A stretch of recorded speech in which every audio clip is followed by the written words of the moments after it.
हमारे चैनल को सब्सक्राइब करें और बेल आइकन दबाएं। भाई हुकूमत है, उनको अभी एक्टिव होना पड़ेगा जिस तरह बाकी सूबे कह रहे हैं। और मैं आज वज़ीर आज़म शहबाज शरीफ को भी पैगाम दे रहा हूँ कि मैं आपकी फ्लड कमेटी में हूँ, लेकिन आज तक एक मीटिंग भी नहीं हुई।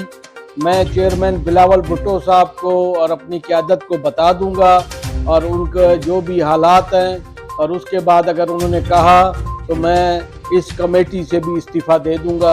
और प्राइम मिनिस्टर के सेक्रेटरीट तक भी हमने बातें पहुंचाई हैं कि ये पीछे काम जो है वो नहीं हो रहा। अभी मैं उम्मीद समझता हूँ, फिर भी मैं उम्मीद समझता हूँ कि जो रिहेबिलिटेशन का प्रोसेस है, इसमें जो सर्वे हो रहे हैं, तो उसमें कोई ना कोई सूबाई हुकूमत को बड़ा रोल अदा करना पड़ेगा। फेडरल गवर्नमेंट से मिलकर, मुख्तलिफ डोनर्स के साथ मिलकर, तो ये बहुत बड़ा आफत का इलाका जो आया है, आफत ज़दा हुआ है। और अफसोस की बात यह है कि अभी तक उस्ता मोहम्मद डिस्ट्रिक्ट आफत ज़दा गंदाखा भी नहीं डिक्लेयर हुआ, तो उसको भी ऑफिशियली तौर पे कराना चाहिए। और आज हम बेनज़ीर सपोर्ट इनकम का जो है प्रोग्राम, उनके आज मीटिंग उसके भी किए हैं। मैं कमिश्नर के पास भी जाऊंगा।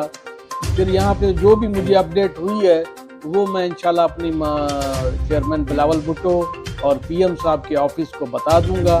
तो उसके बाद फिर इंशाल्लाह वो जो भी कहेंगे उसी तरह मैं फैसला करूँगा।